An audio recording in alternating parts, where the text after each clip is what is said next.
Well, good morning, everyone. Welcome to Public Health Echo. We're going to start off with a video from our sponsors, the Nevada Public Health Training Center. We are so grateful for you and for working to put together these presentations.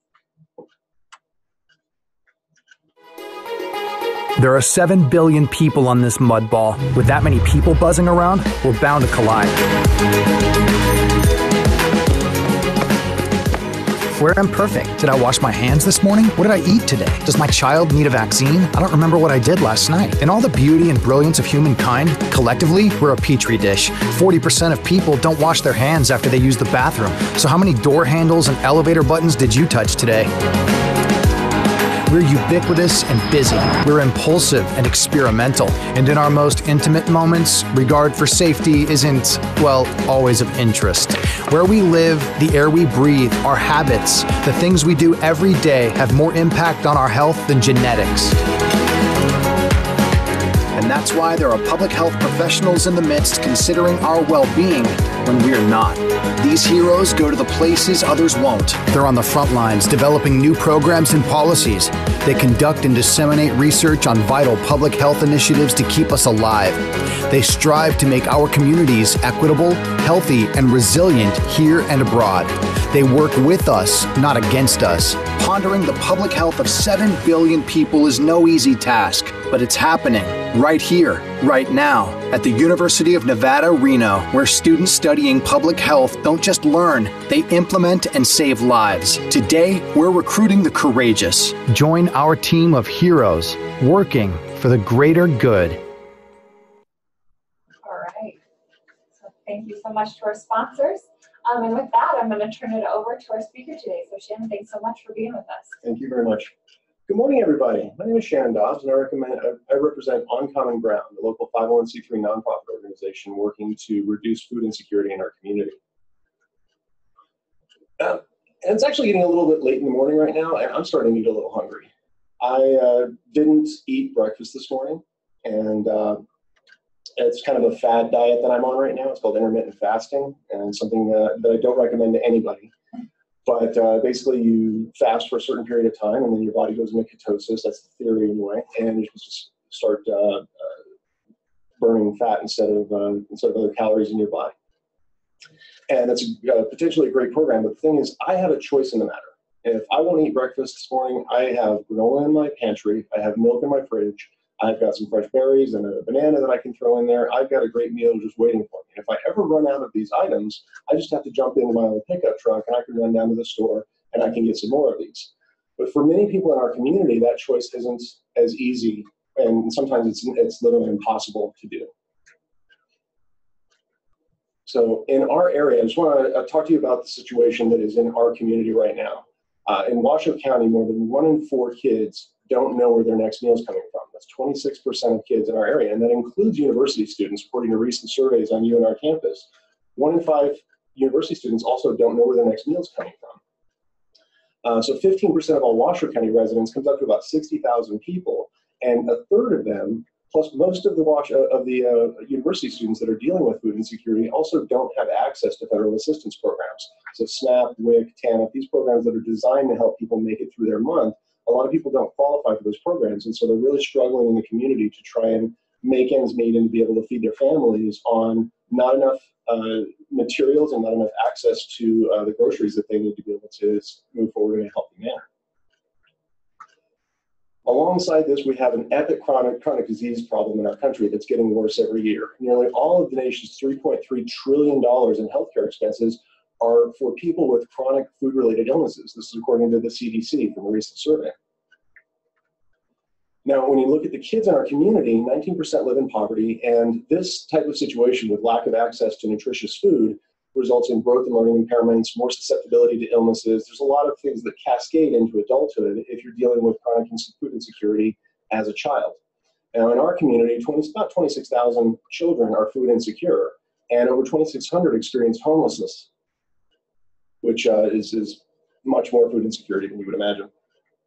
On the other side of the spectrum, you've got our senior population, with over 20,000 of them experiencing social isolation, which largely means that they don't have family or friends close by that they can call on to be able to get assistance. 1 out of 4 have difficulty walking a quarter mile, and there's many areas in our community called food deserts, where people have difficulty accessing nutritious food options. There's no healthy grocery store nearby, typically within a mile. So over 25% of these seniors are experiencing poor health, reduced quality of life, and by 2030, we're expected to have over 130,000 seniors in our communities. That's going to more than double from the current numbers of 76,000. So we have a crisis that's growing, and we're already dealing with situations where programs like Meals on Wheels and other prepared meal options for seniors are not satisfying the need, and they're reporting that they don't have enough food in their system to be able to satisfy that need. So here's the reality of the situation in our community today. The number of people who are reliant on federal and public nutrition support is at an all-time high in Washoe County. A third of all the distribution sites are already reporting that they don't have enough food to meet the need in the community, and half of all the families receiving food from the pantry have had to choose between buying food or paying for other needs. Now, this is a crisis that, from a healthcare perspective, leads to many difficulties down the road that we're going to have to suppress, we're going to have to find fixes for. And what I'm hoping to do is that we can start talking about preventive measures that we can do in the community to be able to create systemic changes that allow us to have better food access options. So we did a bunch of studies and focus groups in our own community, and we identified a number of barriers to food access in the community. Now, across the board, the top three, transportation, access to food, and the cost of food, are prevalent in every area that we went to, from senior population to low income in the downtown area to all across the spectrum. We've got these three were reported. But we've also got some situations that are kind of particular to this area. So in downtown Reno, there's over 5,000 motel rooms that don't have kitchens. So for the residents down there, if you're trying to feed your family, then you're basically dealing with a microwave and a miniature fridge is your only options. So we're trying to teach people how to use plug-in appliances and how to be creative with different options about cooking food as well. There's a little awareness of resources. A lot of people in the community that are food insecure also have other difficulties like poor eyesight, no access to internet. There's a lot of different things that are causing barriers to be able to get, creating difficulties trying to figure out where the resources are. And then on top of that, you get special dietary needs. Now, once you've gone down the road of food insecurity for a period of time, what happens is you start getting into situations like diabetes, like hypertension, like heart disease, some of these big killers that are absolutely costing America so much money and so much in healthcare costs. And these special dietary needs, they need to be addressed if you're going to try and pull back on these situations. So if somebody walks into your office with diabetes, or in your healthcare clinic, or into your studio when you're getting out into the professional world, and they've got situations where they need to lower their salt intake, or they need to lower their fat content, or any one of the things that you as a healthcare professional know needs to happen in order to walk back these issues. A lot of times they're going to be looking at the professional and they're going to be saying, well, where am I supposed to get these materials from? I live in downtown Reno and I don't have the money for a car, and the buses take 3 hours or 4 hours round trip, and if I get frozen food, by the time I get home, it's already melted. So it runs into a situation where logistics access turns into a major problem that just snowballs into bigger and bigger problems down the road. Now, only 29% of Washoe County zip codes have access to a grocery store or produce stand. That is way below federal recommendations of 50%. And the reason, or one of the major reasons why these things persist, is because when for-profit companies go into a new area and they're contemplating putting a new store in, they have to look at the analytics of an area and they have to get a return on their investment. So if they're going to plunk down $3 or $4 million on a new grocery store, and they look at an area like 89512 district in downtown Reno, which is 51.3% under poverty level, it's not going to happen. They're not going to put it down there because they know they can't get the return on their investment. And for that reason, those areas are not going to get a grocery store access anytime soon if we continue depending on the market forces to be able to get these access in place.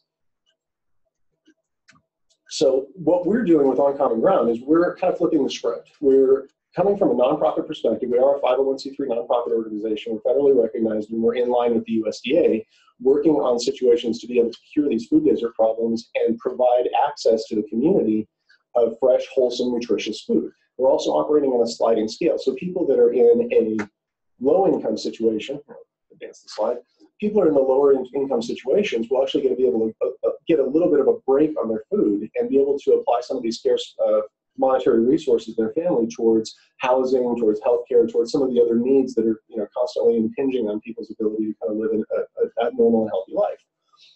So a sliding scale is amazing because that allows us to actually provide more resources and more capability for people at the lower end of the spectrum. So it's anti-retroactive. These types of tools in place will allow us as a community to become unstoppable. Once we provide the access, then we can wrap around the education. We can provide micro grants for tools such as slow cookers and Instapots that will allow people to do a plug-in solution in their areas if they don't have a kitchen. And these types of solutions can build upon each other so that once we are able to get kind of ground level implementation in the community, we're going to be able to add to those over time and be able to increase our access, increase our ability to interact with and impact on the community in positive ways. And we get the tools. So as a healthcare professional coming into the healthcare market, your primary mission is going to be, and your job is going to be, to interact with your customers, your patients, and you're going to be giving them advice. You're going to be telling them, what type of food to eat. You're going to be telling them how to change their metrics, what type of exercise they should get. And a lot of times you're going to be hearing from your customers or your patients or your friends and family even, hey, how am I supposed to do these things? I live in an area where I have a difficult time getting access to some of these things. I don't live in a place where a gym is at. So these type of things, people would start pushing back and they're saying, well, how am I supposed to do this? And up until now, as a healthcare professional, you really don't have a lot of options about what you can tell them to do. So what we're doing is we're putting infrastructural solutions in place in the community that will allow you to have the tools to be able to interact better with your community and with your patients and the people that you're interacting with in the community to be able to provide these solutions for them. So a lot of people are going to be telling you, if they haven't already, and who's already heard this in your lives? I mean, a lot of us have been hearing this since we're 3 years old. Stay in your lane, do what you're good at, specialize, don't worry about what everybody else is doing.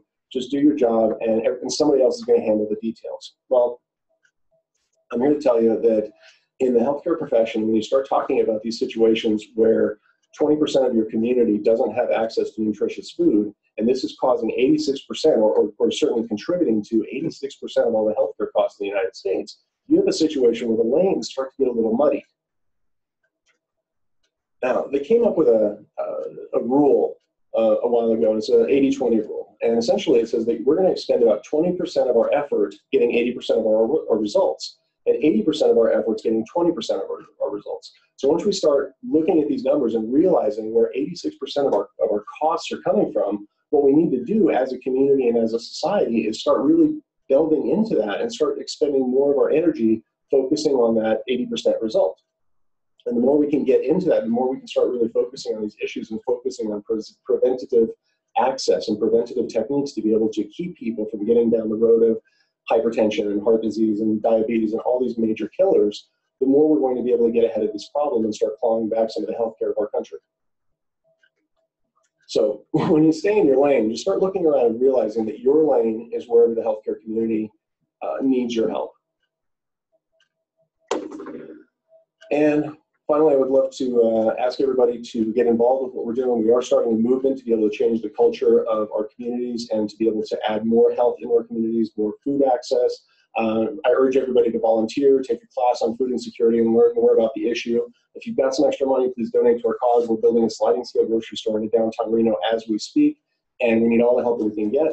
Sign up for our monthly newsletter. Ask your friends, what are you doing to reduce hunger in your community? And thank you for your time.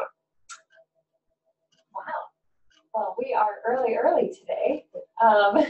We have a chat function as part of Zoom, so you can go on your screen and chat in any questions that you have. We've got Shannon and his, I don't know if Michelle wants to answer questions too, for the next little bit. If you had any questions you wanted to ask them specifically, I'm sure they'd be happy to answer them. And we've got a couple people in the room here, and so if you guys want to ask some questions, please feel free to do that as well. Are there any common questions that you get, Shannon, that you want to address? Are there things that people ask a lot? A lot of people ask if we're running a food pantry. Oh, okay. And that's one of the big things that we're trying to differentiate and make people understand, that there's lots of food pantry situations and solutions in the community. Matter of fact, on campus, there's the Wolfpack Provisions. And if you haven't checked that out, it's up on the 3rd floor of the Joe Crowley Student Union. It's a great resource for students to be able to get access to healthy food. It's not going to complete the requirements. It's not going to give you everything you need, but it's going to get you started and it's going to get you through the month a lot. And so if you need some help, please go check them out. And thank you, Jordan, for the invitation to jump in. I'm Michelle Dobbs. I'm one of the co-founders and director of On Common Ground. So what we're working on, so go ahead. So I was just gonna say, if we could go back to the screen that has the solutions and maybe emphasize that a little bit more. We do have one question if you want to answer that. Sure. Why hasn't local Congress demanded higher percentages towards the 50% for more local grocery stores to be implemented into the community? Well, the reason why that is because right now, the United States pretty much considers this to be a retailer's issue. So they're letting the market basically dictate where the grocery stores go into, and the market goes based on profitability metrics. So when shareholders look at an area that's under poverty level and has a preponderance of people, a majority of people that are low income, they make a business choice not to go into those areas. And that's not really something that government gets involved with, at least at this time. We'd love to see some more policies that kind of dictate directions on that. But at this time, what we're looking at doing is creating a nonprofit solution, which one of the reasons that the nonprofit solutions exist, there's obviously the charity arm or component, but there's also nonprofits that reduce the burden of government. So rather than government directly stepping in and getting involved with this situation, what we're doing is we're creating a non-government agency that is designed to be able to fix this problem. That's an excellent question. Yeah. Has your organization performed any community health assessments here in Reno? We have, and actually a lot of that was with the help of UNR and students. We started with a community engagement meeting right after forming On Common Ground in November of 2016. The community engagement meeting gave us a lot of information about what people are looking for, and we used that as a basis for summer 2017 for doing focus group studies. And those were held in Reno with a variety of different attendees. And that is how we identified the barriers to food insecurity. We spent probably the first almost 2 years meeting with community health providers, with people who are facing food insecurity themselves, and figuring out how we can add to the measures that are already in place. So we wanted to make sure that we were filling a niche that reduced the barriers like transportation, the barriers like costs, which is why we have the sliding scale for the grocery market that's going in on East 4th Street. Another major barrier, if you remember from the slide, was transportation. So on East 4th Street, we were about a block and a half from UNR, where one in five UNR students don't know from where they're getting their next meal. We're also a block and a half from the major bus hub in Reno, where everybody pretty much has to go if they want to get on another bus and commute to their particular area. That's great. We've got a couple more questions. Is there a way that we can have a permanent produce stand on the zip codes that lack access to food? We're doing a really good job here in the area the last couple of years of having more produce fairs seasonally. So that is something that's getting better. We'd like to see a lot more of those produce fairs accept the EBT, the SNAP benefits, the double your value. And that is something that we are working with SNAP and the Division of Welfare and Public Health to help classify the grocery market as a produce fair in and of itself, and the farmers market, so that we can accept some of those federal benefits and double the money. We also work with the area gleaning companies, nonprofits. We have Harvest Nevada, and we have the Reno Gleaning Project.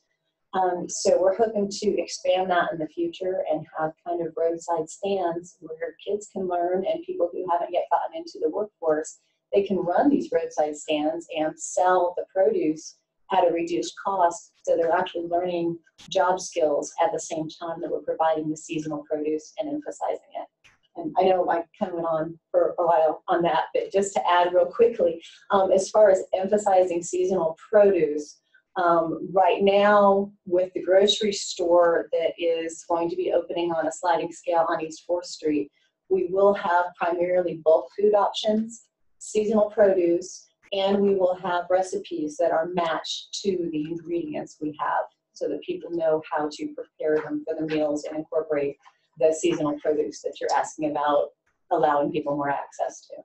I'd like to actually expand on that if I could.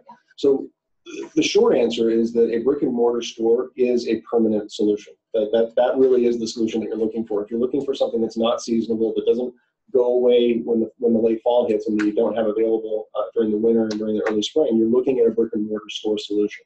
We have an account with a local distributor that allows us to purchase food within about a 250 to 300 mile radius, so we can keep it local, but at the same time encapsulate and incorporate the Northern California breadbasket that we're fortunate enough to live close to. And that gives us a really wide spectrum of fresh produce to be able to bring to our community 12 months out of the year. So it's very fortunate that we live where we do and we have that capability. You're just pouring in, so we'll keep doing questions. Okay. Sorry, I went too far. What other counties besides Washoe are you involved with, and how do you address their barriers? So Michelle and I have been business owners in downtown Reno for over a decade, and we're starting this in the market that we understand and that we know. And downtown Reno is actually a really difficult market to break into, but there are ways that we can bring this solution into the community that are going to allow us to create a cash flow positive solution, so that once we've got this spinning up and running, within a couple of years, we're going to be in a situation where we're going to be growing more revenue than we're using every year. And that's going to allow us to expand the programs and really use this as a pilot program. So what we're doing is we're creating a solution that once we get this up and running, we're going to be able to share our business models with other municipalities and cities and states around us all across the country. And that is our ultimate goal, is to expand this to address the food desert crisis nationwide. And I see that question came from Janine, which again is an awesome question. Our entire plan, if you can go through to the slide at the very end, does involve having the anchor store, the grocery market, a warehouse processing center so that we can distribute, and mobile markets so that we're going to other areas that are food deserts within Washoe County. So we have to take things in bite-sized pieces. We have to start with the Washoe County area, primarily focused on the downtown Reno food desert as our pilot program, and prove that it works, work out the kinks, and then share it with everybody else. And even the grocery market that we're producing and developing right now is just a bite-sized chunk of our overall plan. So in the United States, 40% of all food that we produce is wasted. It's thrown in landfills, fed over to pig farms. We lose that capacity. And a lot of the food that's coming into our community ends up going out the back because of the structure of grocery markets, the fact that you have to overfill them to capacity. You get a lot of wastage, a lot of inefficiencies. So one of the things that we can create down the road is with our warehouse processing center, we're going to be capturing end-of-life food and using it as raw ingredients to be able to create brand new, healthy, shelf-stable products that we can divert back into the community. So that's going to be able to kind of close that food loop a little bit and give us more resources that are already, we're spending a lot of money getting them into this area, in the high desert especially. In short, we have more than enough food to feed everyone in the United States. 40% of our food that is produced here in the United States is wasted. We just lack the logistical infrastructure to get it to everybody. So we're a culture change, we're a movement. We really need everybody to jump on board and start, as somebody asked, why hasn't Congress demanded more money for grocery markets that provide nutritional food? And I'm going to add that it is to everybody's benefit to implement access to affordable, nutritious food in underserved areas, because it's been proven when access to grocery markets that have affordable, nutritious food go into underserved areas, the standard of living in those communities skyrockets. The average dollar that they earn per hour increases. New occurrences of diabetes actually level out and just don't happen anymore in most areas. Obesity decreases, and dependence on federal subsidies like TANF, EBT, SNAP decreases because people become much more self-sustainable. And to add to that, from a property perspective, when you put a grocery store into a low-income community, the property values increase, the walk-in traffic increases, light decreases. So from a financial perspective, this is something that's beneficial to the municipalities that are taking this in as well. It's not just a healthcare situation, it's also a financial win. That's great. This question might be answered by part of your slide that talks about mobile grocery units. The question from Samantha is there anything that can be done to provide quality food to people that have mobility issues? That they can't get to the food center or grocery store without significant assistance? Well, one of the programs that we're going to be building and kind of developing over time as we get the grocery store open is food delivery options, food pickup options. So there's going to be different ways that we're going to be able to providing this access. And a lot of it is going to be depending on our volunteerism, people getting involved and just being willing to be able to kind of take the legwork out of it, or throw some stuff in a vehicle and take it over to people as is needed. So yeah, we do definitely have programs in the pipeline, but really our first and primary priority is getting the doors open. We need to be able to get fresh access to people. We need to be able to get the doors open and really get this thing started. And then we start growing from there as we build from this kernel. And as we grow year after year, we're going to be increasing our capabilities. We're going to be increasing our impact on the community and expanding this program exponentially. And Samantha, we'd like to eventually make, as soon as we can, once the grocery store opens, make internet orders available, have deliveries available when we have the volunteers, like veterans. It's a great thing for them to get out and be able to approach the community and say, here, I have your groceries that you ordered. And it's really, really important because like Meals on Wheels delivers once a day. And for about 65% of the people that are on that program, that is the only prepared meal that they get a day. If they have medical, dietary needs, personal preferences, ethnic, cultural preferences, the prepared meal option that is one meal a day just doesn't fit with what they need. And it's actually exacerbating the health situations because people need and they will eat whatever they have on hand. And again, just to add to this, what we're doing is an empowerment program. So yes, we're going to be supplying access to fresh fruits and vegetables, to shelf-stable products, to refrigerated products. That's going to be our basis. But the really big component of this is utilizing these products efficiently. So we're going to be teaching people how to batch cook, how to create a meal, how to do meal planning, and how to freeze stuff and be able to take it over a long period of time. So really, it's just empowering people with the tools and the education as well as the access so that people can lead just an empowered life, a healthier lifestyle, be able to eat food less expensively and mostly cheaper, but less expensively because you're using raw ingredients rather than constantly going out and getting pre-prepared options and processed foods that, they're boxed and they're pretty, but, a lot of them have ingredients that we don't necessarily want in our system. And so if we start really kind of teaching people how to create that path for themselves where they've got the healthier options and the tools to be able to use them all the time, and this is going to create lasting changes in our community. It's going to have a ripple effect going down through the years. And the partnership and the education and outreach bubbles on the plan are also things that we're doing right now. And we do have SNAP-Ed funding. We are currently offering cooking, nutrition, and fitness classes completely free. It's for all ages, so go to ocgreno.org and definitely sign up for those classes. We're on all the different social media sites. Facebook primarily has the event calendar and the classes listed. And then Pinterest and Instagram are great resources for recipes, plus the blog and recipe site on the ocgreno.org website. You guys are so amazing. We're going to buzz through a couple more questions. Do you notice more SNAP recipients going to farmers markets that currently accept EBT cards? Well, that's a sticky question in this area because most of the farmers markets in this area, from reports that we've been hearing over the last several years, don't accept EBT. So the usage right now is extremely low. I think the last I heard it was like 3%. Something. I'm not sure about the overall usage of SNAP EBT at farmers markets, but again, most of them don't accept the SNAP EBT.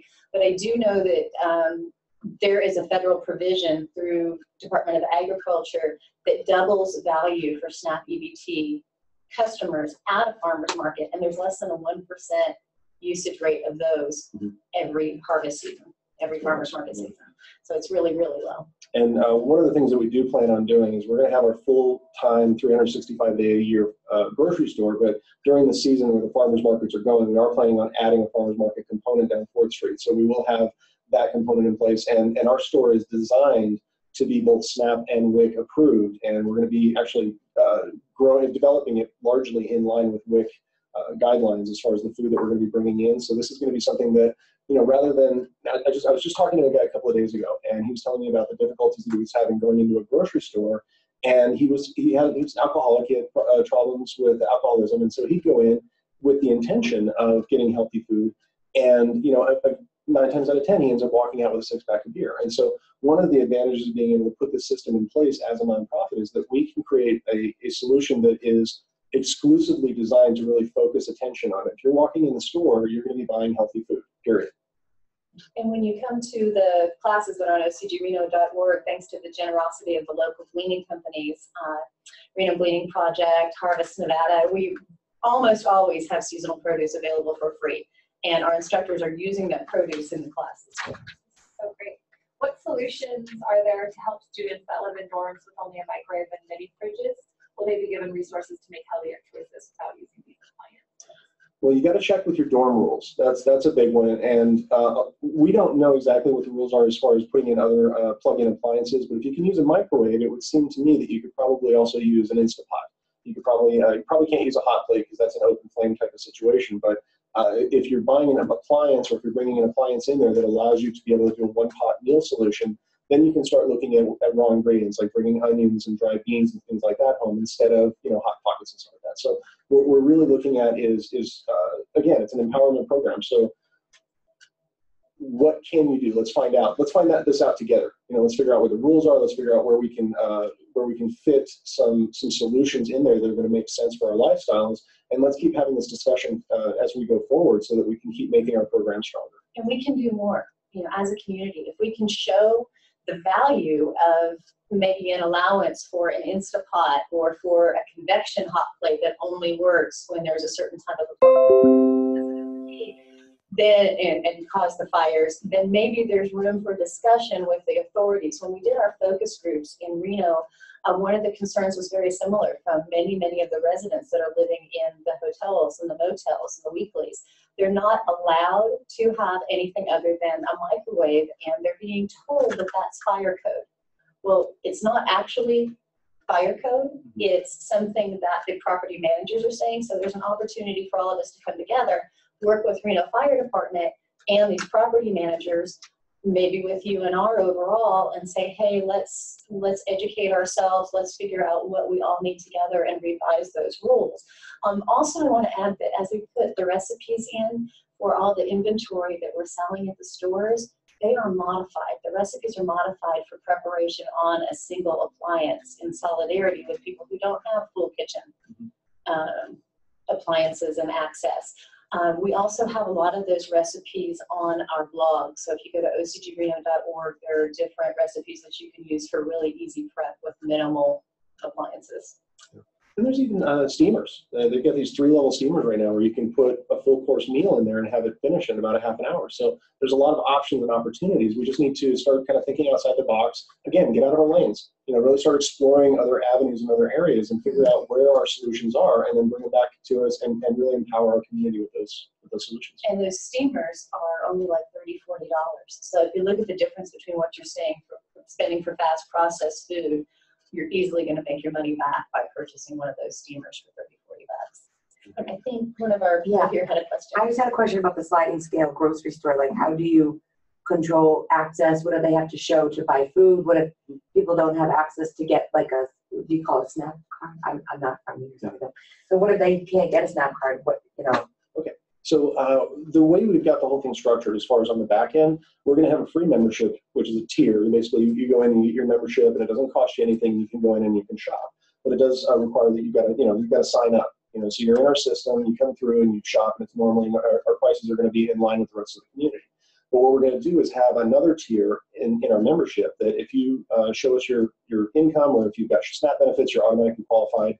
If you basically qualify for our sliding scale tier, what we're going to be doing is dropping the price down to just what it costs us to get it to you. So we're going to turn this into a logistics solution, and we're going to be using our partners in the distributorship and our partners in the farming community. And we're going to be basically supplying this solution into the inner city, but we're not really looking at profitability because we're a 501c3. Our metrics are completely different. So we're looking for sustainability of the program. We're looking for expansion of the program. These are different metrics than trying to put money in our pocket or anything like that that you would normally see in the market. And the OCG part of community instructional program and the grocery store really relies on community and our partners, and we are extremely fortunate that US Foods has come on board as our supplier. Just as with the sliding scale on common ground part of community grocery market, we'll be providing the food to people that meet those financial criteria at our cost, what it takes us to get in and out the door. US Food is going to be supplying us at their cost. They're giving us a sliding scale, essentially, for what they're supplying us, which enables us maybe to do even better than meet the area pricing on grocery markets. We actually may have even more competitive prices and a better deal. And I know a lot of people. I know you've got to have some awareness that we're dealing with a major housing crisis in Washoe County right now. This is a serious crisis. People are really having a difficult time getting their heads around what are we going to do about skyrocketing rents? Well, there's not necessarily a whole lot of things that we can do about the market and about the rents, but if we can supply a discount on food, if we can provide a break in any other area of people's lives, then that can allow people to divert some of these resources to be able to handle the rents. And that way, we're in our own way, we're kind of addressing those prices as well. Are there any Are there any programs similar to yours that are being utilized in more rural communities, such as Yerington, Wellington, Silver Springs? I ask because I'm a cardiac nurse that works with patients in these outlying areas, and most of the non-compliant issues I address are related to food. And those food-related non-compliant issues are dealing directly with socioeconomic determinants. And in the United States, we really only started to study and quantify the effect of socioeconomic determinants on a grander scale with the passage of the Affordable Care Act, because healthcare assessments like the ones that are done in Washoe County, mostly in partnership with Washoe County Health and Renown, those healthcare assessments now show why we have heart disease and obesity and the problems with high stress and having to work all the time and the difficulty making ends meet, getting kids to school. So in other words, there are a couple of fairly similar programs, not all of them. We've been lucky enough to learn from lessons.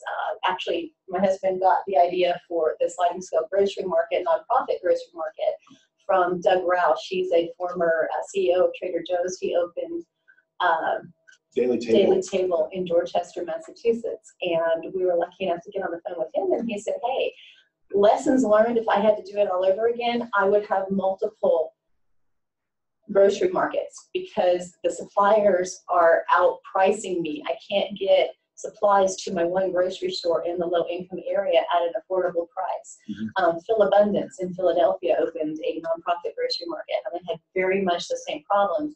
And that's why we kind of went back to the drawing board, and we were lucky enough to learn from their lessons and say, hey, we're going to do the one anchor grocery market. We're going to work toward mobile markets, and then we're going to eventually have our own warehouse distribution center so that we can supply to everything at a lower cost. There are the mobile markets in Rochester, New York, are a great example of exactly what you're asking for, because when they go out, they partner with a couple of the private practitioners in the rural areas, and they've actually been able to begin over the last 2 years quantifying reduction in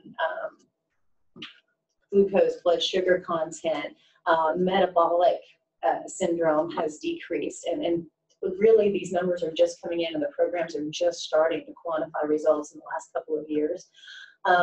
Education outreach is the most cost-effective thing we can do until we can get more sliding scale grocery markets and whole food, nutritious, affordable access in all these rural areas. I don't have a quick answer for you. And if you didn't have a quick answer, I actually want to add to that. So we took the basic model for what we're building this store from a country store model that is popular up in the kind of East Coast and the Amish territories up around Pennsylvania. This is where our model originally was designed to work in. So we're planning on building this store with about 75 to 85% shelf-stable products. So we're talking about dry beans, rice, spices, things that don't go bad. They're shelf-stable, and they can last for a long time. So if you have a low volume of people coming into the store on a daily basis, you're not going to be constantly throwing massive amounts of food away. And to add to that, we've got our fresh fruits and vegetables is going to be a component. We're going to have a refrigerated section that's going to give us our milk and a couple of other things that we need. But really, the primary focus is getting those dry stock into the community. That's going to empower people to be able to essentially get as much as they want. And then again, we talk about resource limitations and allocations in these areas. The people that are living in these areas primarily don't have a lot of refrigeration capability either. And so if we start focusing our attention on dry stock and shelf-stable products, then that really kind of changes the game from a logistics standpoint. It allows us to do more with products that are locally available. They're less expensive to purchase than pre-processed materials, and it really allows us to kind of change the game. and change the perspective of what we're doing. And I want to add one more thing. If you're down in Yarrington and you're looking for a solution like this, we got the fixtures and refrigeration equipment donated for our store, and we actually have enough product to be able to handle 2 to 3 stores. So if you've got this problem in your area, then do the footwork. Start talking to your municipal leaders, start talking to the nonprofits that are down in your area, get connected with us, and let's figure out if we can get the solution down in your area right now. And then once we get these start spreading around, we start adding these solutions more and more, we're going to start getting national attention. We're going to start spreading the word about what our solutions are. We're going to start seeing these success stories, and they're going to build on each other. So that's kind of how we're hoping that this will work. And we definitely want to have these conversations with our communities around this area, especially the rural communities, the Indian territories. Like basically, you've got all of these different areas that are suffering from food desert crises, and we need to find these solutions. We need to figure out how to put these situations in place so that people have the access that they need. Are you guys taking any interns is the next question. Oh, yeah, absolutely. Actually, we couldn't have done so much so quickly in 2.5, 3 years without the intern prowess, the knowledge, the questions, the expertise, and just having everybody's different skills. Food is the heart of community. So everybody's skills and talents are needed and necessary. We do have some internships posted on Handshake, also through Community Health Sciences. You can contact us through ocgreno.org. Email is contact@ocgreno.org. So everything from Community Health Sciences, nutrition, business, journalism, communications. What am I leaving out? We literally have a need for everyone's skills and talents, and welcome. I see another comment up there that I believe dorm students are allowed to have a crock pot. If that's true, if you can have a crock pot, you can also have an Instapot, which means you have saute capability, you can do pressure cooking. There's a lot. If there's one thing I can recommend is really go for that technology. It's a game changer in our society, and you can get one that's large enough that you can start planning out group meals. So if you've got 10 or 15 people on the dorm floor that want to work together and start creating meals together, this is how you build community. This is how you come together around food, and that's another really big aspect of what we're trying to do is bring our community together around something that everybody's got a commonality about. We've all got to eat. We can all come around the kitchen table and start talking civilly, and that's really something that our society really needs right now. I love that. There's a couple of questions over here on the right for you guys. Sorry, there's 2 question places. You might have answered some of these. So for the downtown area, is there a program that provides transportation to the food market, or are they only able to rely on the bus? The bus is a block and a half away, and right now that is the only one. Now I do know that ASUN, Center for Student Engagement on UNR campus, does have a bus that seats 25, and when they get enough people that want to go to grocery markets and things like that, they schedule those, so definitely check into those too. I believe the Spirit bus also goes by on a regular schedule, and it only costs, I think, a quarter, maybe I think even less for seniors, maybe for students they might have a discount, but that goes right down to 4th Street, and it actually has a stop right there at 4th Street. So you can get your groceries there and then swing back on the bus on its return trip. So there are options. And again, the store location is only 4 blocks south of the south end of campus. So even from a walking perspective, if you got to schlep them back over to the dorms, it's really not that far to go. And the nice thing is with the location that's open 6 to 7 days a week, you don't have to load up everything all at once. You don't have to worry so much about keeping your perishables intact.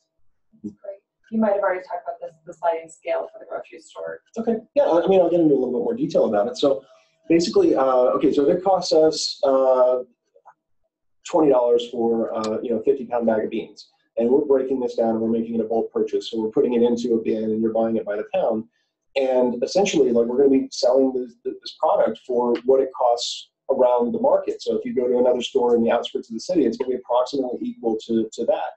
However, if you qualify for our sliding scale, what we're going to be doing is recalculating. We're going to break that 100-pound bag of beans down by the pound, and we're going to figure out how much it actually costs. We're going to add, the lights, the rent, labor costs, things like that into it, so that we are making cash flow, so that we are keeping our doors open and doing the things that we need to do. But then any distance between those two numbers, between reasonable cost and the cost that we get, we eliminate that. So really, it's providing a discount that's based on kind of our capabilities of keeping our costs down, if that makes sense. There's no profit. For people that everybody needs access to affordable, nutritious food, especially in a food desert area like downtown. So for people that can't afford to go to a normally priced grocery store and buy their items, when they choose to come in and support community in the on common ground heart of community grocery market, then anything that would normally be a profit we would generate revenue, and then we then fold that back into programs for the community, like potentially more mobile, getting the mobile market up and running. We do have one donated truck, so it's a process. We can do it very soon. I think that's awesome. I think like the fact that I can go shop there and know that I am contributing to what you guys are doing, I feel like I would, I wouldn't just go up the street to go to Rayleigh's. I would go downtown and go to that supermarket. That's great. Yeah, and we're definitely going to be working for, hoping for supporters. There's going to be lots of people that maybe you've got a favorite store that you go to. I know I pick up my pickup, and I'm going down to Costco on a regular basis when I need to get that large volume stuff. Maybe you're not going to be shopping in the downtown area, but if you're supporting what we're doing, if you sign up for a membership, maybe we're going to have a sponsored membership tier as well. So if you got somebody that doesn't necessarily need to shop downtown, but they see value in our program and benefit to the community, and they want to help and be involved, that's going to be a big part of what we're looking for from the community, is that buy-in. And when everyone has enough food, they can learn, they can grow, they can develop work skills, they can make it to work. They don't have to spend so much time and money on healthcare, going to the doctor. They can be doing actual fitness activities and eating better. It benefits the entire community, and it gives people more revenue that they can put into the community. More stores open. The neighboring retailers, their revenue actually increases, and it brings more money into whichever area, municipality we're going to. Taking it back to a healthcare perspective, you probably learned in one of your classes about Maslow's hierarchy of needs. And if you look down at the very bottom of that pyramid, you've got food, shelter, water, and that's pretty much it. Those three items are at the bottom of that tower. They are the basis that forms our ability to think and our ability to interact with society. And what they teach you with the hierarchy is that if you don't have those bottom tier of needs satisfied, you can't go up to the next tier. You can't think about, okay, am I going to go to an arts program this week? Am I going to, if all of these things that you potentially want to do kind of take a back seat to, hey, I've got to eat, I'm hungry. Hey, I don't have a place to sleep. Hey, I don't have clean water. These things are absolutely critical in society. They form the basis of everything else that we do. And so by putting these situations in place where we're providing this access and we're providing this choice. Now, I'm not one of those people that thinks like everybody's got to go do it. People are going to have choice in society. Some people are going to choose to eat whatever it is that they're going to eat. Some people are going to continue smoking. I mean, we can't force people to make life choices, but at least the least thing that we can do is knock down some of these barriers and make it easier for people who want to make these changes in their life to be able to get to the places that they need to go in order to do these things. And Jordan's doing an amazing job of facilitating the questions. Thank you. I see that we have some more really good ones. Yeah, we can just keep working. You guys are answering a lot of them as we go. Have you guys considered partnering with the program to help homeless or at-risk populations work for you and possibly be able to help package and take some food for their own?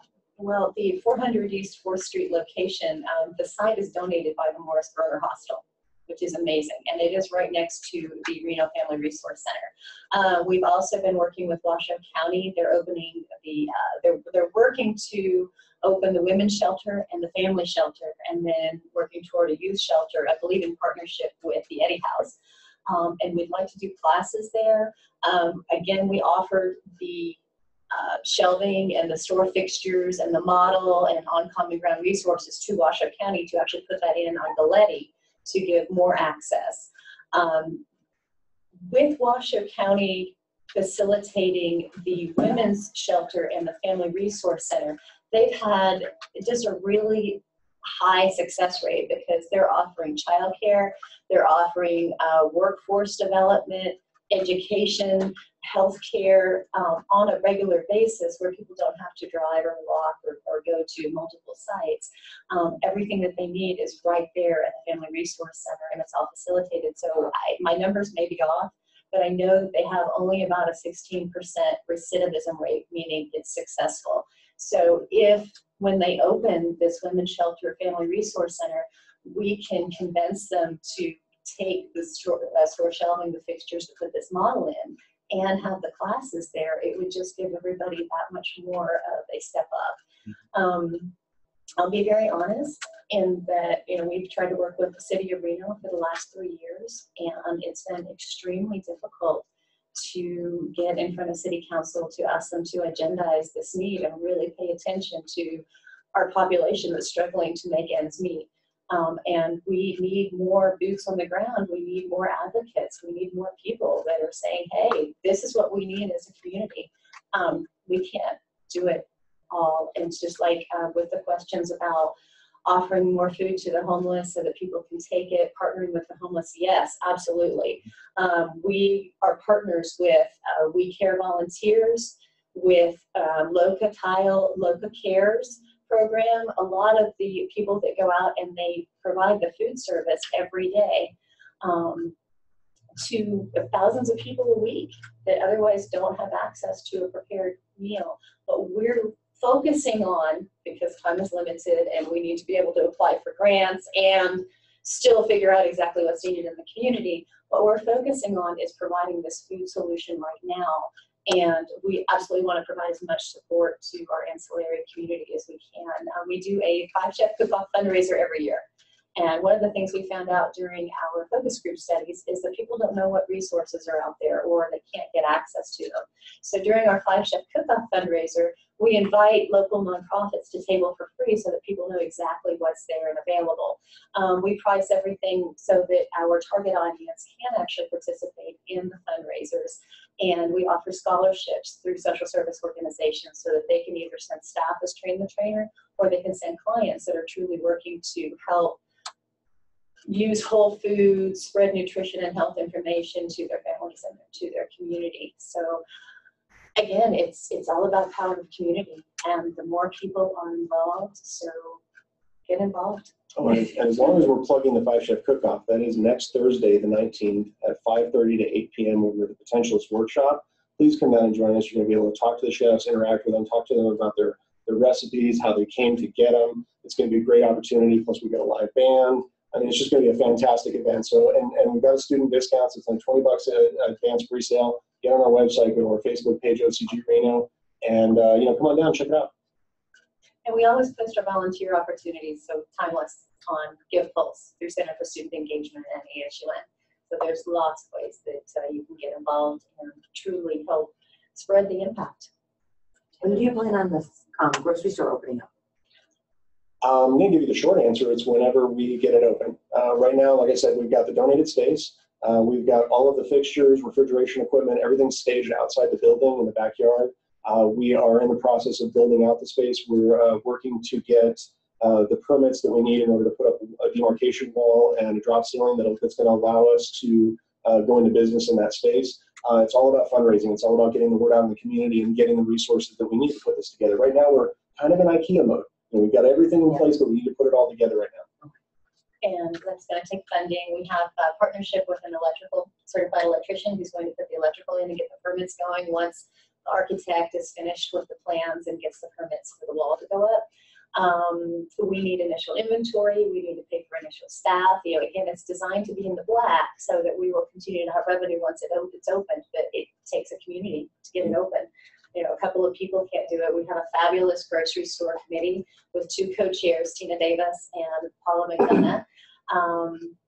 And then some of the people in the committee are working on the recipes so that they can match them to the inventory. Some people are working on the logistics. There's something for everybody to do. Well, I think I echo everyone else who says that this was incredible to hear about what you guys are doing. Yeah. We appreciate it. It's so great to see someone who's really taking charge in our community. So I invite you all who are participating to join, to go follow them, to go engage in some way. And we just really appreciate you taking the time to talk about your wonderful program. And thank you so much for Jordan for giving us the venue and allowing us to talk about it. Of course, this is wonderful. All right, everyone have a wonderful Friday. Thank you so much for joining us, and we'll see you in a month.